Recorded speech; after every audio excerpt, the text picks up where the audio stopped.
একুশের তৃণমূলের জনসভায় যোগ দেওয়ার লক্ষ্যে কলকাতায় গিয়েছিলেন, কিন্তু শেষ অবধি বাড়ি আর ফেরা হলো না। রবিবার দুপুর নাগাদ বকখালি থেকে তার নিথর দেহ উদ্ধার হয়। গোটা ঘটনায় তার সঙ্গে থাকা অন্যান্য তৃণমূল কর্মীদের প্রতি অভিযোগের আঙুল তুলেছেন পরিজনরা।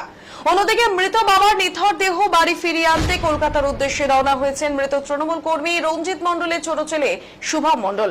এদিকে স্বামীর মৃত্যুর খবরে কান্নায় ভেঙে পড়েছেন স্ত্রী, শোকসন্তপ্ত পরিবারের সদস্যরা। পরিবার সূত্রে জানা গিয়েছে, মৃত রঞ্জিত মণ্ডল পেশায় মেকানিক। তিনি পুর নিগমের 35 নম্বর ওয়ার্ডের ভক্তিনগর এলাকার বাসিন্দা। পরিবার সূত্রে খবর, মৃত তৃণমূল কর্মী বছর 5 আগে তৃণমূল কংগ্রেসের শ্রমিক সংগঠন INTTU's সাথে জড়িয়ে পড়ে। প্রথমবার ধর্মতলায় আয়োজিত শহীদ দিবসের বিশেষ সভায় যোগ দিয়েছিলেন তিনি। এবারও সেই লক্ষ্যেই 19 তারিখ কলকাতা পৌঁছন। তার সাথে জনা দর্শক স্থানীয় তৃণমূল কর্মী ছিলেন। রবিবার তিনি ফেসবুকে একটি ভিডিও পোস্ট করেন, যাতে দেখা যায় বাদ সমুদ্রে একটি বোটে তাকে ভাসতে। পরিবারের তরফে জানা গিয়েছে, বকখালিতে সমুদ্রে তলিয়ে রঞ্জিতের মৃত্যু হয়েছে। ঘটনার খবর জানতে পেরেই রবিবার বিকেল নাগাদ মৃতের ছোট ছেলে কলকাতার উদ্দেশ্যে রওনা হন। সোমবার বিকেল নাগাদ রঞ্জিতের নিথর দেহ বাড়ি ফেরার কথা। পরিবারের অভিযোগ, রাজনৈতিক বিষয় নিয়ে দীর্ঘদিন ধরে তার সাথে বেশ কয়েকজন স্থানীয় তৃণমূল কর্মীর বিবাদ চলছিল। পরিবারের পক্ষ থেকে ঘটনার পূর্ণাঙ্গ তদন্তের দাবি জানানো হয়েছে।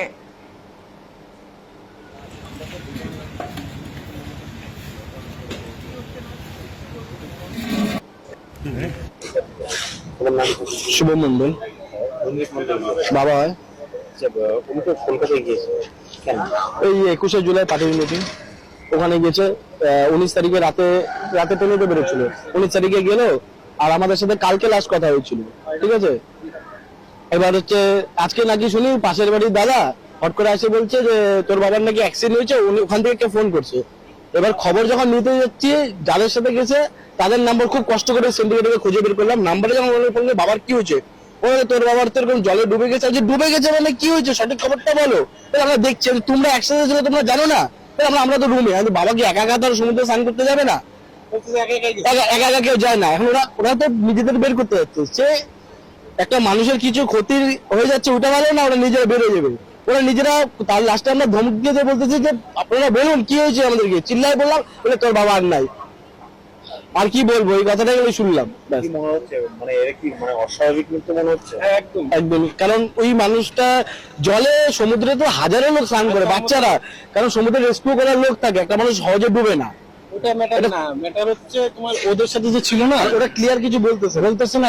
আর ওদের সাথে প্রচুর ঝামেলা, মানে বাবার আঘাত থেকে এই তোমার এসব নিয়ে প্রচুর ঝামেলা ছিল। এই পার্টিবাজি নিয়ে, এসব নিয়ে, মানে কাজকর্ম নিয়ে প্রচুর ঝামেলা। বাইক প্রফেশন ফ্রিজের রিপেয়ারিং করে, ঠিক আছে। তার দলের সাথে যুক্ত ছিল মোটামুটি 5 বছর হলো, 5-7 বছর হলো দলের সাথে যুক্ত। বাবা আগে থেকে দল করতো না, খুব কম দিন হলো দল করে।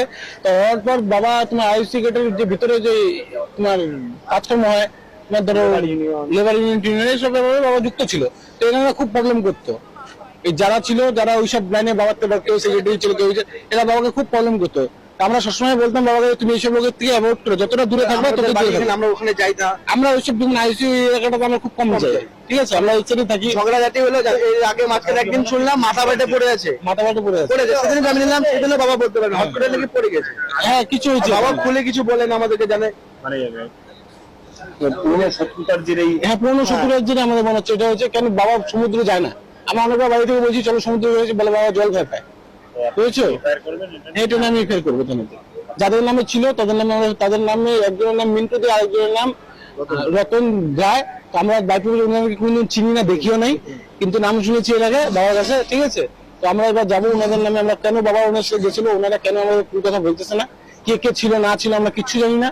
আমরা চাই এটা পুরো ফুল তদন্ত হোক। সরকার যাতে আমাদের সঠিক পার্টির টিএমসি মিছিলে গেছে, যাতে আমাকে পার্টির থেকে সঠিকভাবে আমাদের সঠিক বিচার দেখ, এখানে কি হয়েছিল না হয়েছিল। আমরা সঠিক বিচার চাই, আর কিছু চাই।